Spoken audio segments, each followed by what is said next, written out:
What's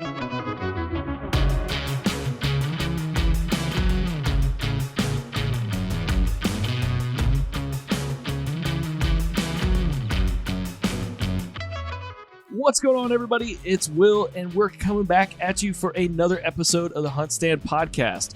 On today's episode, we're going to be answering the question of who the Grand Slam Turkey King is, the greatest turkey killer that there ever was. Well, I'm going to give you all a spoiler right now, but that's Mr. Jeff Budz himself. Now, who is Jeff? Jeff has completed, I don't even know how many Grand Slams in the turkey world. He is more than accomplished in the turkey woods, and we were very fortunate to get him on the podcast. And in fact, we were able to just grab him for a quick amount of time. He's actually on a tractor as we're doing this podcast with him. That just goes to show how dedicated he is to turkey hunting and being in the turkey woods. So we're going to dive into who Jeff Budz is, what he's accomplished, talk a little turkey hunting, and get this turkey season kicked off because it's spring, it's raining here and there, flowers are blooming, the gobblers are gobbling their heads off. It's the most wonderful time of the year, besides the beginning of deer season. But we've had that lull after deer season where you just don't know what to do. And so turkey season has finally swung into full effect. HuntStand team is fixing to dive into it themselves and chase after some turkeys in Texas here shortly. But nonetheless, we're kicking off turkey season with Mr. Jeff Budz himself, and we hope that y'all can get a lot of information out of this. But once again, we've got to thank all y'all for tuning into the HuntStand podcast. We greatly appreciate it. If you get the chance, rate, review, subscribe to the podcast. And if you got questions, topics you want us to talk about, send me an email, podcast@huntstand.com. I already got a few, so I'm already brainstorming on some podcasts ahead. But send that on over to me so I make sure that your voice is heard and I can put some stuff together, y'all. But nonetheless, turkey hunting, Jeff Budz, let's kick it off, and we hope you enjoy. Jeff, we're going to use this episode to kick off turkey season. You know, people are going to be listening to this in April, so this is going to be our turkey season kickoff with the King of Turkeys. So I want you to introduce yourself to the listeners, and let's give them a 30-foot tree stand view of who Jeff is. Well, thanks, Will. It's good to be here, and hopefully can inspire and get a bunch of folks out there and get them off the couch and get out chasing birds. But, you know, I'm a working guy down in Florida. I moved down here 18 years ago, and the land of the Osceola, the elusive Osceola. Oh, yeah. And I've worked hard to build up the properties and all that. So that what I do, I mean, I'm a guide. I make a living by turkey hunting primarily, and so when I turn people onto it, it's not only what I do for a living, but when I'm not doing it for a living, I'm doing it as my number one passion, and that passion has led me to, you know, successfully taking a tom out of all 49 states. Of course, there's none in Alaska, huntable population, and so I finished my Super Slam back in 2014. I think I was the 10th at that time to complete it. And along the way of Super Slams, I've just racked up several Grand Slams, 109 to be exact. And I'm just getting ready to go to the NWTF convention, and people ask me questions all the time. And I hate bragging, but if I like to be really factual. So yeah. I keep an Excel spreadsheet, and because I think it's guys' survival mode that we just don't remember details, because women, my wife can remember what socks she wore to kindergarten on her first day. And me, I literally, I have an Excel spreadsheet. So I've got a 17-year-old, a 13-year-old, and a 3.5-year-old, and my wife. And I keep one for them as well for now the 3.5, he hasn't hunted yet, but he will. So I keep a spreadsheet, a number, every bird that's taken by any one of us. You know, we document the license and pictures, of course. Nowadays with phones, it's so easy. But my wife and I just got back from Nebraska in mid-January, and I let her shoot first. I was a gentleman. Yep. She shot a double, and I shot a double. So 2 shots and four birds on the ground, and we got that was my 500th. So it was pretty cool to get it with her. She's still new at it. She's gotten a few Grand Slams. She's 4 Grand Slams, and her, I think 28th bird, whatever, but it was the first time she got a double. And for me, any teacher, mentor, any whatever, however I'm labeled, anybody that can be around and feed off that excitement of somebody that's new to the sport or to anything. I don't care what it is. And I truly, what came first, the chicken or the egg? I don't know, but I get goosebumps and I get jacked up on somebody's first. And I'm very fortunate to be around a lot of people when they finish their grand slams, because that's sort of my niche. I do Osceolas, but then I specialize at single season grand slams, and I have a lot of fun with it. And I tighten the screws on everybody because they've read about me, or the Nazi Jeff Budz ball buster, gonna no sleep, crawl in the ditches, get wet, leeches on you. And I tell my wife, she's like, you can't be so hard on people. And I said, honey, they would literally ask for their money back or a refund or a discount if they didn't get home and have some good Jeff Budz story that I tighten the screws on them. So I push them. I push everybody a little bit harder than definitely harder than anybody else in their life, Yeah. I'm sure. And probably a little harder than what I need to, but we have fun with it, but that's sort of the overview. Just a turkey. I'm out. I just stopped for the call, but I'm on a tractor right now. As I said a second ago, I'm brush hogging. I'm getting ready to burn. So I'm managing. I'm doing it year round. Predator control. We were out this weekend knocking out a bunch of armadillos and raccoons because nesting season's coming up, and down here they're big killers. So I preach it. I live it. I'm around it, fortunately, all the time. I love it, man. Now, you live in Florida, but where are you from originally? Born and raised in Springfield, Illinois, and I moved out to Colorado in '92. Okay. I was out there for 10 years, and then back in Illinois just for a few, and then I've been down here since then, and moved down for a job. Had taken a gentleman hunting, and we really hit it off. And he said, I got all these properties, come down. And it's sort of led from there. I'm not, I don't work for him anymore. I've gone off private sector, but yeah, it's great. I don't have any employees. I got a couple dogs and kids, and I can tighten the screws on them and have fun and be in the woods. And it means a lot, Heck yeah. Now, what have you done for a living outside of turkey hunting? I mean, before you've just dove into it, what did you do in your past life? Well, I've done a little bit of everything. And I moved to Colorado with no job at all, and just because I wanted to get away from Illinois, and moved out. Started bussing tables at a restaurant, fell into a job, and a year and a half later, 2 years, I was managing the place.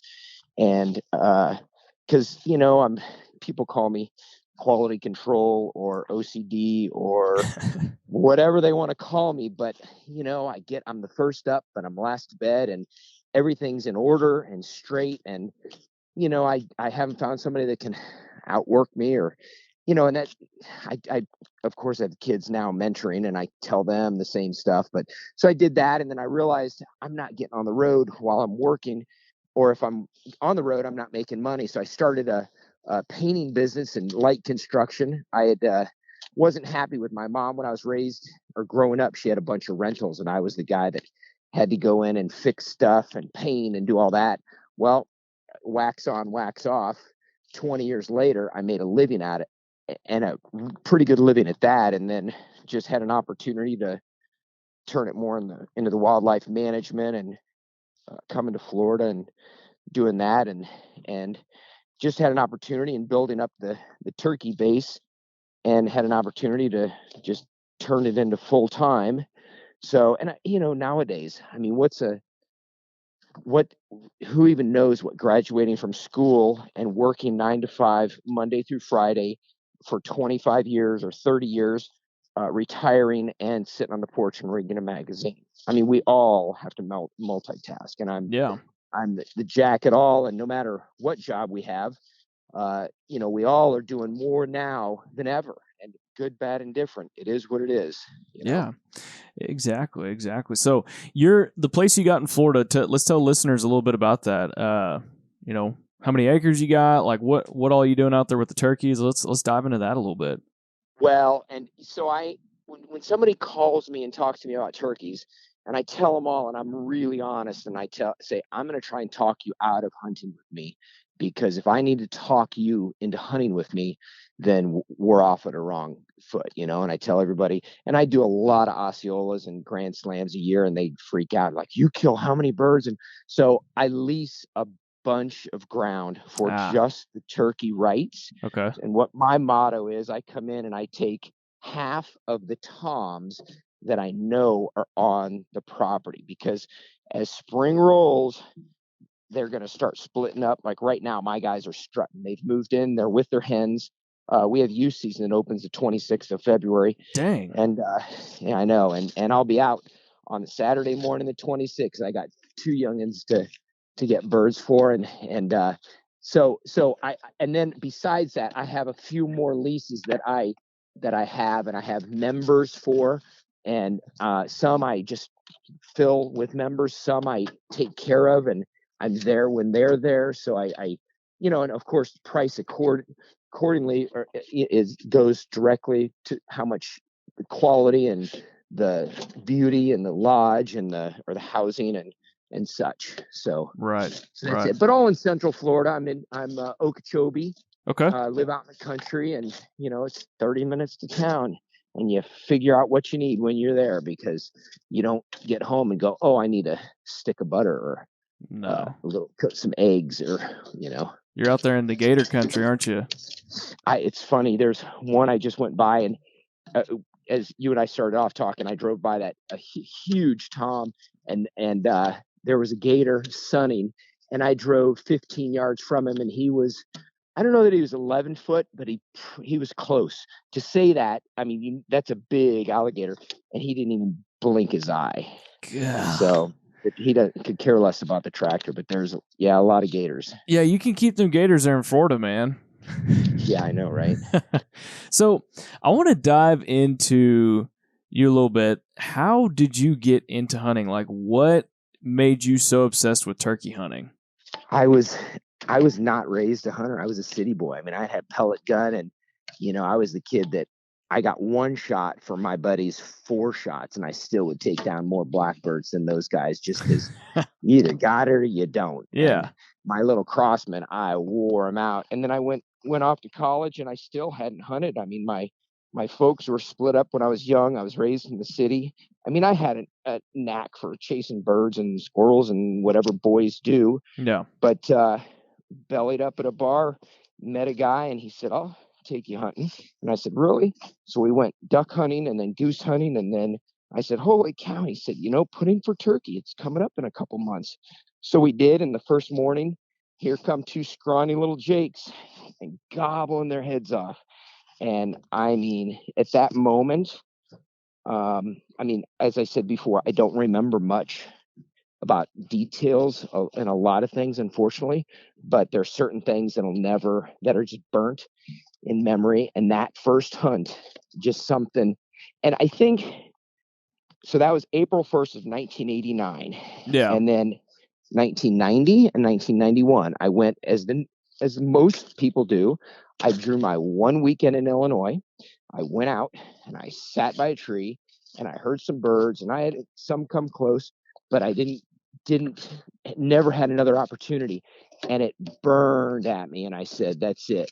Next year in 92, I said, I'm going to hunt every single waking moment of, and be out there, not just the 2 days. It was a 5-day season. But so I think from the beginning, by not getting them, I mean, if they would have just run in, would I be here today if some toms would have run right in and laid down in front of me?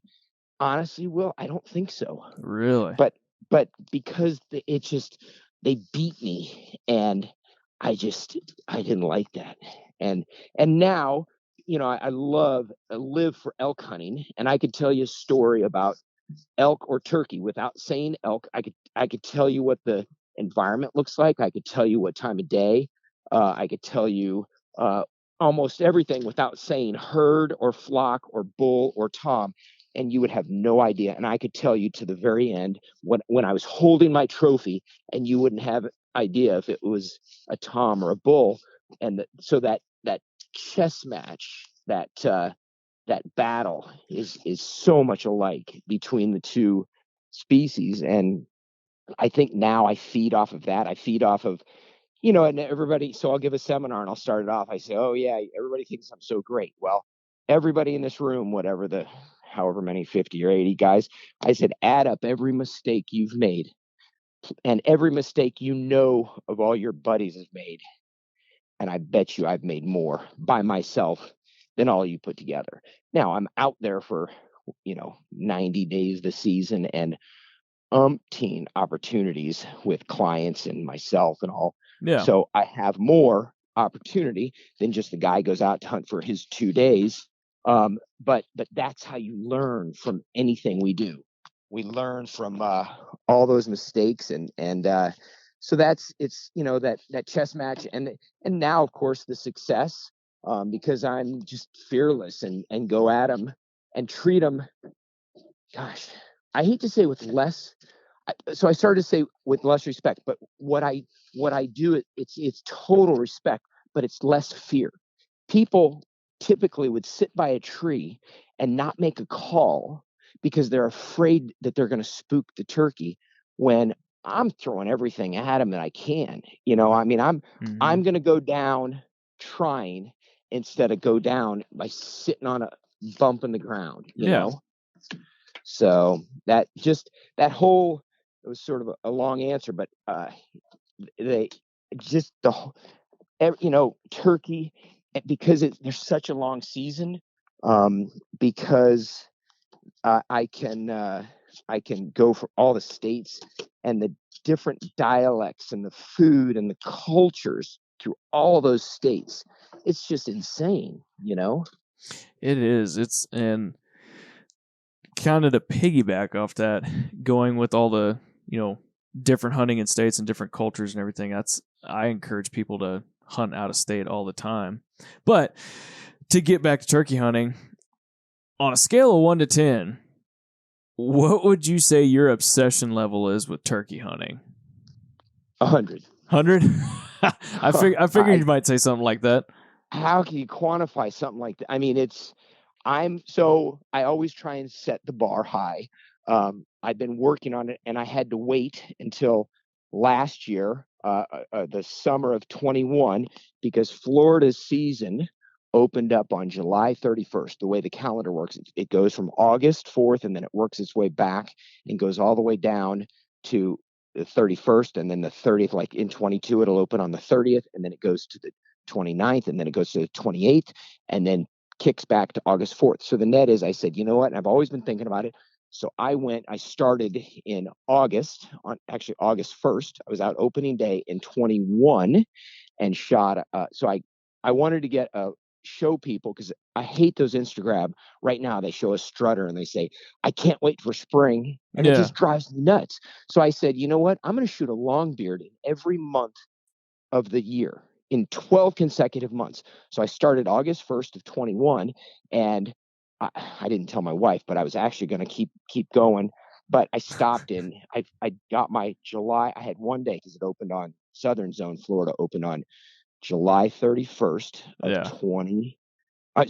In 20, August of 20 is when I got my first bird, and July 31st of 21, I had 16 hours, and luckily that morning I was on a pinch, and then you're just watching them. And I had a tom come by and got a really good tom to finish my 12th month. And then I went back just to say I one-upped it, and I got my 13th month. So 13 straight months. But I do all my gauges and right hand and left hand and different archery and whatever I can do to keep it interesting and keep it challenging. I just keep pushing the envelope and trying to re-inspire or invigorate folks to get out there and now what we're talking about too is technology. And with the technology, heck, I mean, when I started, technology was 2 cans and a string. I mean, you wanted clarity. Are you going to use braided, or are you going to use clear? Or I mean, that's about all you could worry about as far as clarity or technology. But now with what's available, and it's a good and bad thing. I mean, everybody now can see where different uh, properties are, or where they might want to be, target areas, and get to them and get back to them. Yeah. So Yeah, it's the face of hunting has definitely changed, not only in, since you've started hunting, but heck, I'd say in the past 10, 15 years, just at the rate that it's changed, it's been insane. But I want to ask you, how in the hell were you able to hunt for turkeys that long? I mean, I want to find out, like, from coordinating that with the wife and kids. It just, how did you do it? Well, luckily, Florida, I did my July. So the July is the tough one. I did take a trip out to Texas. February is the next hardest state, and June now. So Florida is the only one that you can do July and August. June now, there's 3 states. There's Michigan. I'm sorry. Yeah, Michigan, Wisconsin, and Maine. Maine was always open in June, but Okay. now the other 2 have come on. And February is for sure Texas. And I went down in Texas in that ice storm last year. My plane got canceled, and I said, honey, I'm all the way into this. I'm out of here.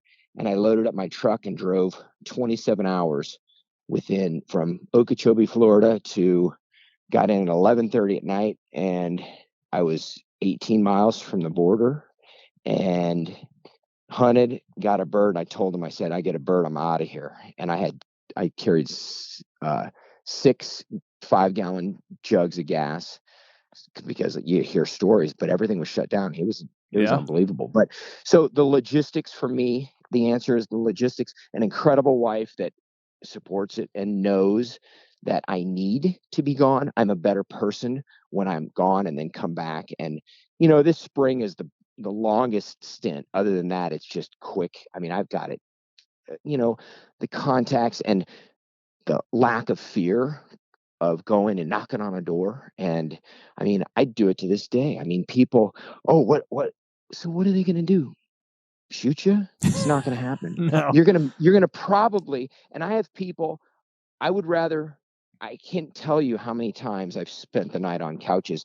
And now that I'm older and I've got more money, I still would rather stay. If I have a choice, I will stay with a family and sleep on their couch and be with them than to stay at a cold hotel I say sterile hotel, it's not temperature, it's just the personality. Yeah. I want to be there with those people. I want to know I want to learn from them about their culture, their area, their family, their do's and don'ts, and just all that's for me, that was part of the Super Slam. So I was in 14, I was I think the 10th. Now there's 10 people finishing the Super Slam a year. And you watch in 5 years, there'll be 50 people finishing the Super Slam. I mean, it's caught so much traction. I mean, my phone, I talk to somebody about turkeys almost on a daily text, email, or phone call, almost on a daily basis throughout the year. Yeah. And now it doesn't stop. I mean, at dinner, it'll buzz or something, and she looks at me and gives me the look. Are you married? I am. So I am. The look. Oh, the look yeah. is like, really? Oh, I get that and too. I say, baby. Yeah, I say, baby, if that phone's not ringing, we're not making money. Yeah, it doesn't fly. It's funny. My wife does the same thing. I mean, the day and age of the outdoor industry is like, it's all digital media now. We all work from home, and that's what I do. And so, I think when a lot of people are on their phones, it's typically they're on social media, they're playing a game or whatnot. But me, it's always revolving around something in the outdoor industry. And so my wife does the same thing. Like, if we're at dinner, or, just finished dinner or something, phone will ring or whatever, and she goes, "Let me guess, work." Yep. And typically, like, I'm kind of like you. I'm obsessed with elk hunting, as I am turkey hunting, because I just love the chess match like you described. And I've got buddies that it's almost a daily basis talking to somebody about elk hunting or just hunting in general. So I'm definitely right there with you. Yep, yep. And it's and there's nothing wrong with somebody. So for my Grand Slam, my norm is somebody that's 55 to 65 years old that's Mm-hmm. got a lot of money and they just have a bucket list to get in a Grand Slam. They do the research and they call me and they say, I'm going to do this. I'm going to do this with you. End of story. There's no ifs, ands, or buts. I'm 100% success. Guarantee everything. You're gonna when you hunt with me, you're gonna get your bird. End of story. Or birds. There's Yeah. no ifs, ands, and buts. There's no failure. If you don't show up, well, I'm sorry, I can't do that. I mean, I'll send you a picture of my bird. You can Photoshop it or whatever. But so not taking anything away from somebody that just shows up with a price tag on and they just do it for the first time, Mm-hmm. or somebody like you and I that have such a passion and an obsession, and we delve in on a daily basis. It's to get people out there and doing it. You're lose it or you use it or lose it, and we Yep. got to get these kids jacked up and get more out there and loving it and living for it and having it be part of their blood. But it's obviously get excited about it. All right, y'all, we're just going to interrupt this podcast real shortly and interrupt all the turkey hunting greatness and goodness that Jeff Budz has been bringing to y'all. But we just want to thank a couple of partners of HuntStand. We're going to take a second to thank WorkSharp. Sharpen every knife you own. If you're like me, you might have a knife or two that's questionable, that's in the pack, but you just love it.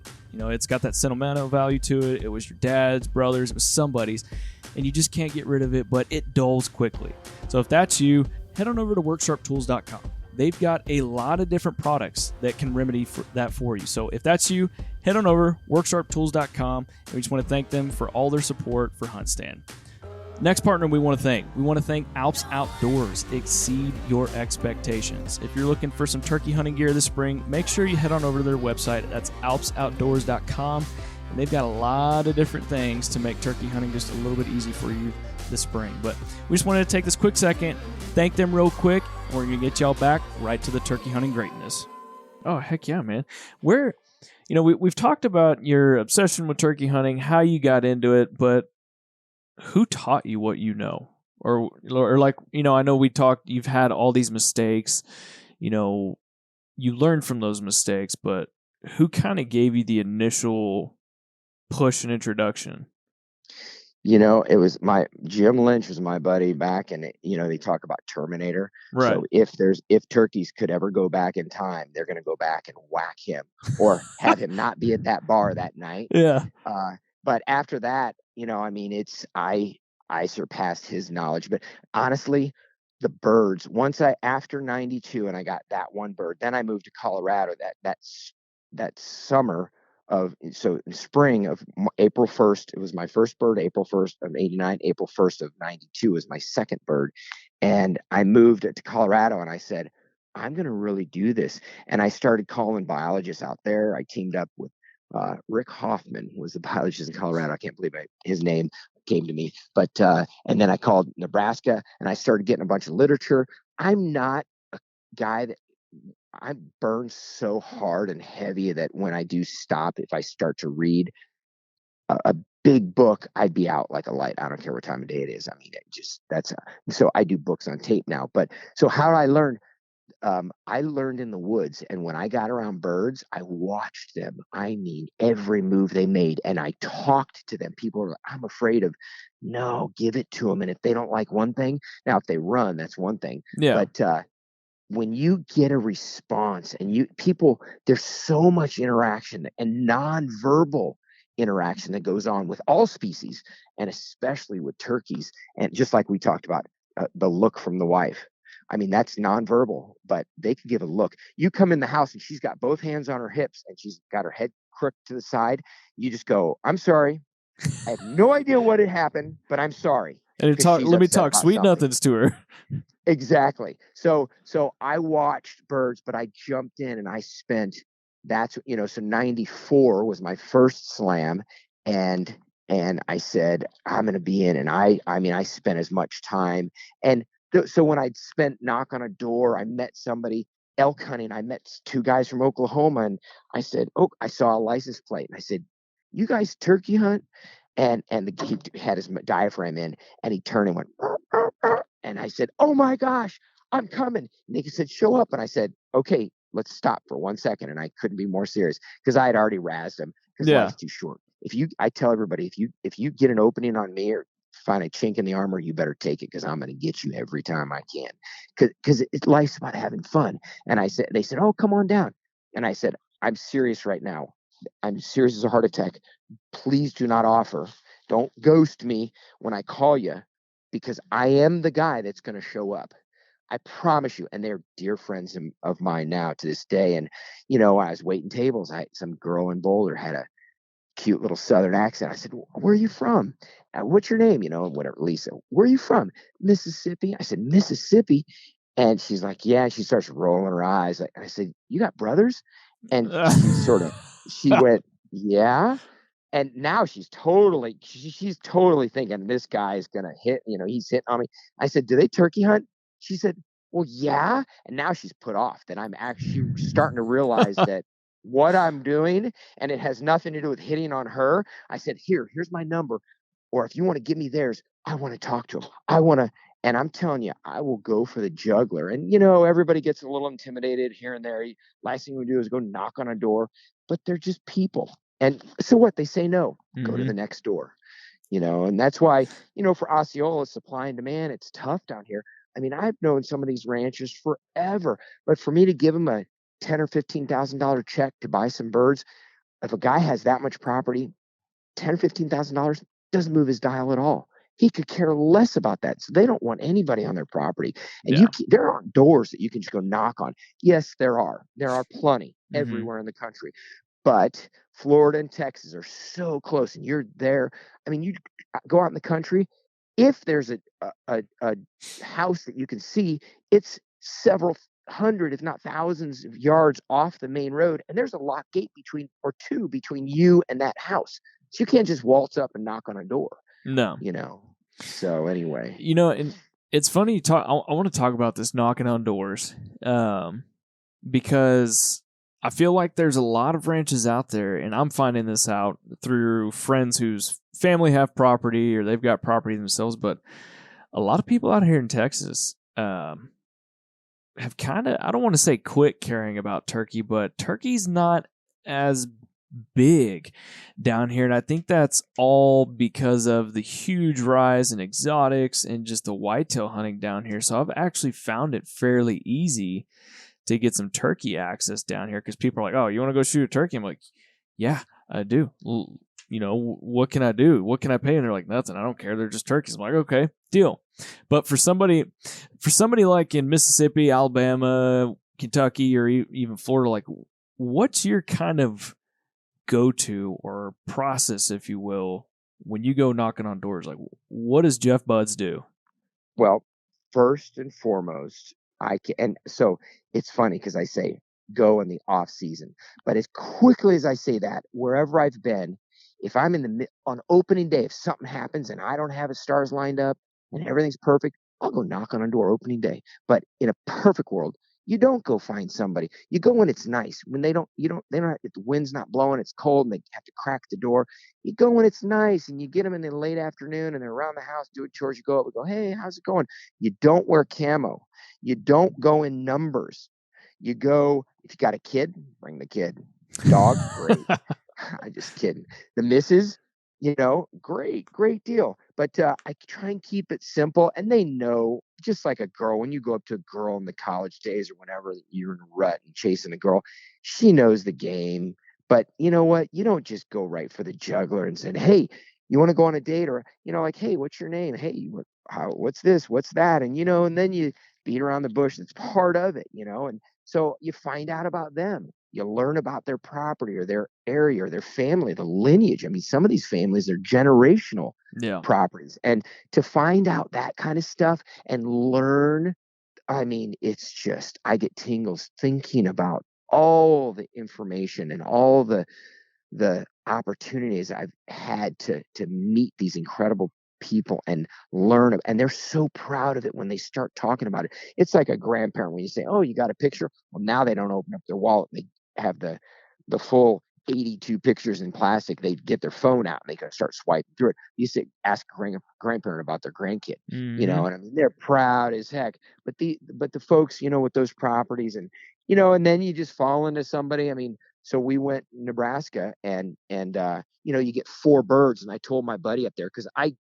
guide up there, send him a lot of people. And I told him from the beginning, I said, we're not coming up and shooting 4 toms. I said, we each want 1 tom.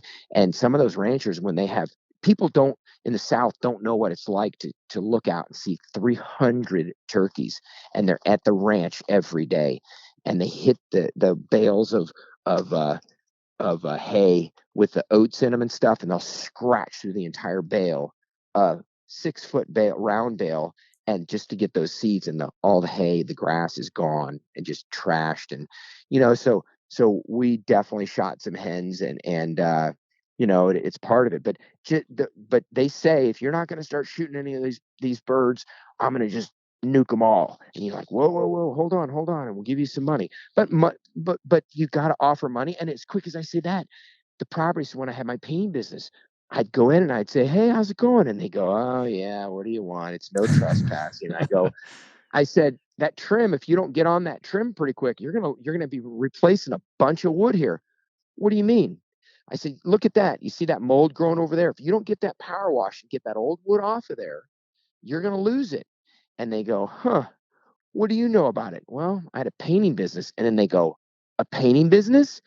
Because now they're interested. Now you're in their world. Now they wake up every day and they look at that mold. They know exactly. Their grandparents built the place. Oh, yeah. And their biggest chore is to whitewash that that ranch, that compound. And I have gone in, and I could still go back.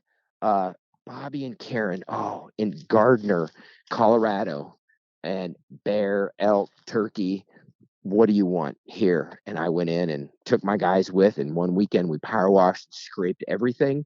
The next 2 weekends later, went in and primed everything, tape and paper, primed it, and put 2 coats on in a weekend. And that alone, and it was under $1,000 of materials, and you couldn't pay them. There wasn't enough money they would accept to be able to get in on their property to hunt it. But because you did that for them, I mean, it's Christmas card time every year, you know? Oh yeah, you building up that trust and relationship with them, and then as soon as it comes time to turkey hunting, it's sure, go right on ahead. That's awesome. The next thing I want to kind of dive into, Jeff, is your Grand Slams and Super Slams. Let's explain to the listener that may not know what that means. What are all these Grand Slams and Super Slams that you talk about? Okay, so a Grand Slam, there's 4. Well, there's actually some Goulds in Arizona and New Mexico, but there's 4 types, subspecies, because species is elk, deer, cat. Those are different species. Subspecies they're all of the same start or origin, turkeys. So Florida, if you look at Florida, it's like a 7. Okay. And Jacksonville is up on the Atlantic on the northeast corner. If you draw 45 down to the Gulf, anything below that line is designated as an Osceola. So that's one of the birds of the 4. So for this Grand Slam, there's 4. And, you know, baseball, when you hit a Grand Slam home run, everybody knows there's 3 men on, and you hit a home run, you got 4 scores. Well, there's trout. There's like, if you do that, there's 7 different kinds of trout if you're going to catch, or 8, whatever it is. And right. So there's different kinds. The sheep, the desert doll, bighorn, stone. So there's different kinds of Grand Slams and all kinds of what we talk about in life. So the eastern turkey is from the Atlantic, and I say to the Mississippi because everybody knows where the Mississippi is, but the Mississippi is between Illinois and Missouri. So if you go one state west of that, really is Nebraska, Kansas, go down, eastern Oklahoma. So that's really where the demarcation, where the cutoff is. And the Rio, like the Rio Grande, is in the southwest, and the Merriam is in the mountains, so the northwest. So there's 4 different types of birds, and honestly, they act exactly the same. They do the same stuff. Yeah. I mean, a mom is a mom, a wife is a wife is a wife, and that look is that look is that look. And so people, And I laugh and I kid people. I'm like, well, did you, somebody goes, okay, I'm going to bring my calls and I want to learn some stuff from you. Okay. So they get out and they hunt. I go, well, did you bring your Osceola call? And for that split second, they look with the most dumbfounded look. They go, I, I go, hello. They're all the same. Oh, okay. Because you had me there for a second.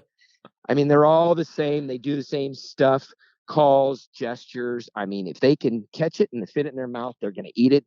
If it's going to chase after them, they're going to run or fly. I mean, Yep. it's all the same. They fly up in the tree at night. They come down during the light hours and they're on the ground. And she nests, and her job is to survive and make more babies. That she has two jobs: survive, make more babies. His is to survive and chase her around for the month of the spring, and then get back with the guys and watch football. Sounds like the life. So exactly right. So that's the Grand Slam, the 4 birds, and everybody. You can get a Grand Slam in. I set the mark at 45 hours is the fastest I did it. Grand Holy Slam. cow! Started in Florida, and then went up quick. I parked my car in Kansas City, and then flew back, got a rental, shot a bird here, went to Kansas City, shot an eastern just south of Kansas City the next morning, and then noon or 2, whatever, Rio in western Kansas, drove to Shatter, Nebraska, got 11 minutes of sleep.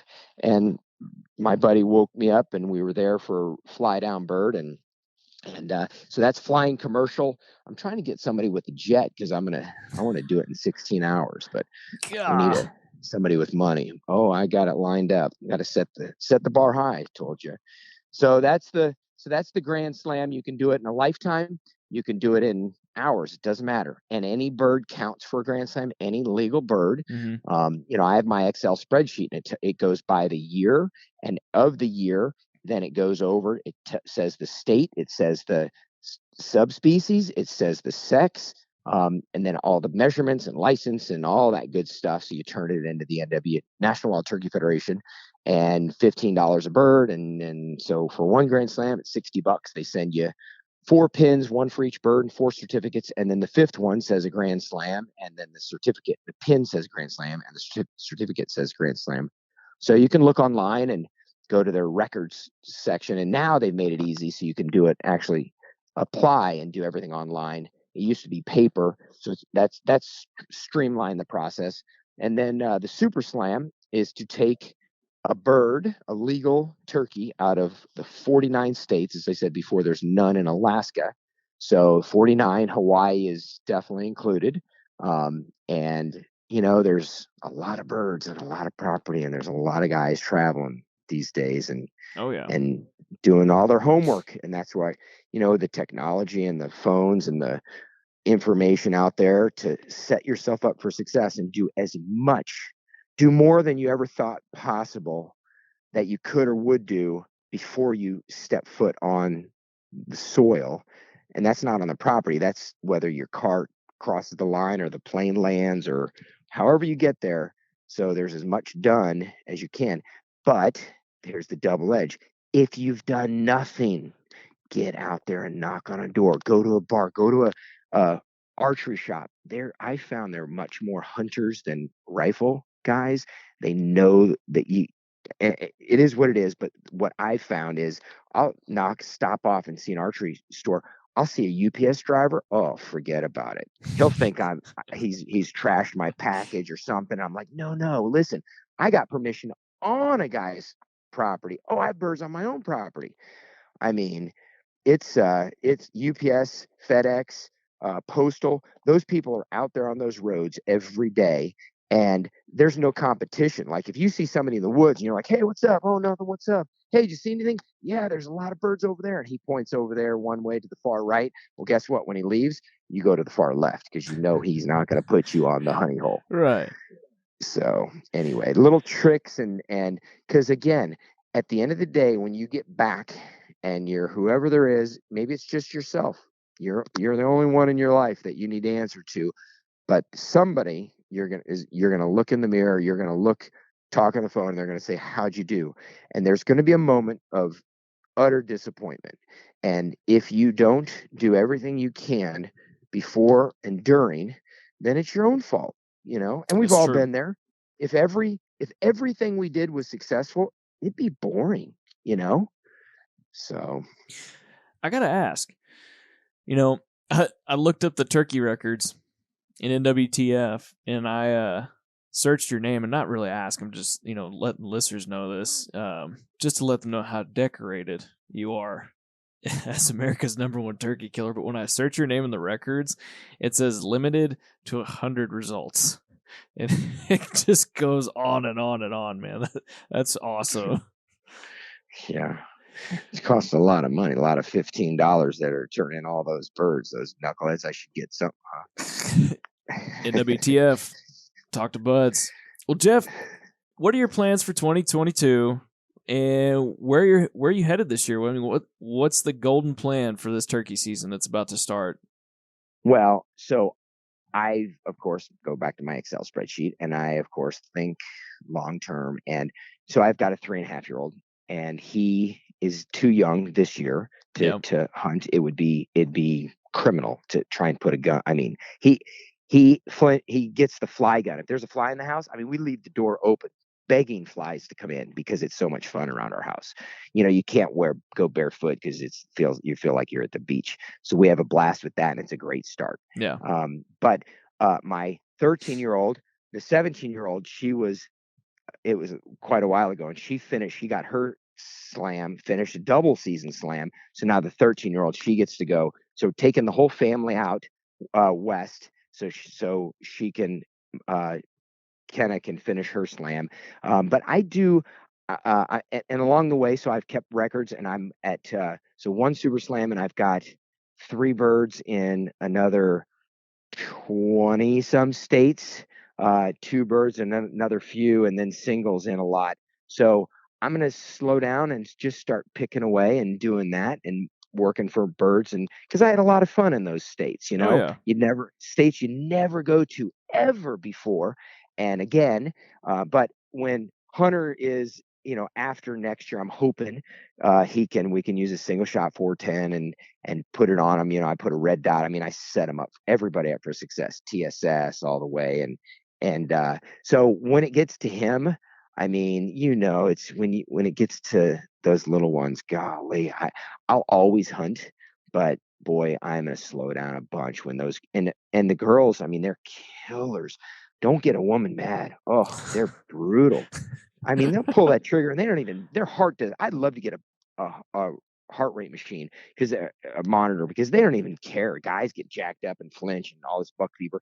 Girls, they're stone cold killers, Oh yeah. especially mine. And so so I do my Grand Slam stuff. I start off here in Florida, and I go back and forth. I do Osceolas Eastern. So a guy will come in and I spends 5 days with me, and I do an Osceola and then an Eastern. And then I kick him to the curb, and then I go out west and I do Kansas, Nebraska, South Dakota. I'll pick them up in Denver, and they're with me for 4 or 5 days, and then I do a Miriam Rio, and it's 2 guys because I pump through them pretty quick, and it's a barn burner. Yeah. I mean, it's driving trains, planes, and automobiles, and I make it simple, and then friends and family come along the way, and I'll be on the road for a month, and we go back to how does a wife let you do it, and I said a long time ago, one of my buddies, like, I'm selling all my guns. And he was diehard. And I go, what do you mean you're selling all your guns? He said, yeah, my wife doesn't want me to hunt anymore. And when I say What? a light bulb went off, Will. And I said, I have got to make a living out of this. So I can never be told that I can't go hunting. And I literally made that decision. And I said, I'm going to make a living at doing something in the outdoors. And Yep. I didn't know exactly how it was going to work, but it's worked pretty well. So anyway, they're coming with. I will be on the road, but FaceTime and with the technology and automated bills and all this stuff, in-laws that help out a bunch. Mm-hmm. She's set up. I mean, it's hard. It's a battle, and Yeah. she's a saint. But it's and she knows I'm better off because I'd be Harry Carey if Jeff Budz sat at home for the month of March and April. Are you kidding me? Oh my gosh. There's not enough drugs or restraints or whatever that would make that happen. But I hear you. and then sneak away. I mean, when I have days off, I mean, I love guiding because I've been so successful with all my clients, and there's always, I always have tags, and they're always, they say, I've got mine, and I tell them, I'm like, give me that gun, and it's only, say one bird here or there. And I know the ones that I have history with, and when there's time, and I know I'm always going to get mine and have my opportunity. So I haven't gone crazy off the beaten path. I mean, last year, the push was 13 months, and I went out of my way, and I there was some travel involved, way outside the norm. But again, it was contacts and places, and I just had to take the time. And here's the one I tell everybody. They're like, oh, I can't do it. Oh, this and that. Well, yeah, you can. You can. It's your time. And there's a difference between making time and taking time, because Yep. it's yours. Take it. It's yours. You use it up. You get a fresh new clock every day when you wake up. What are you going to do with it?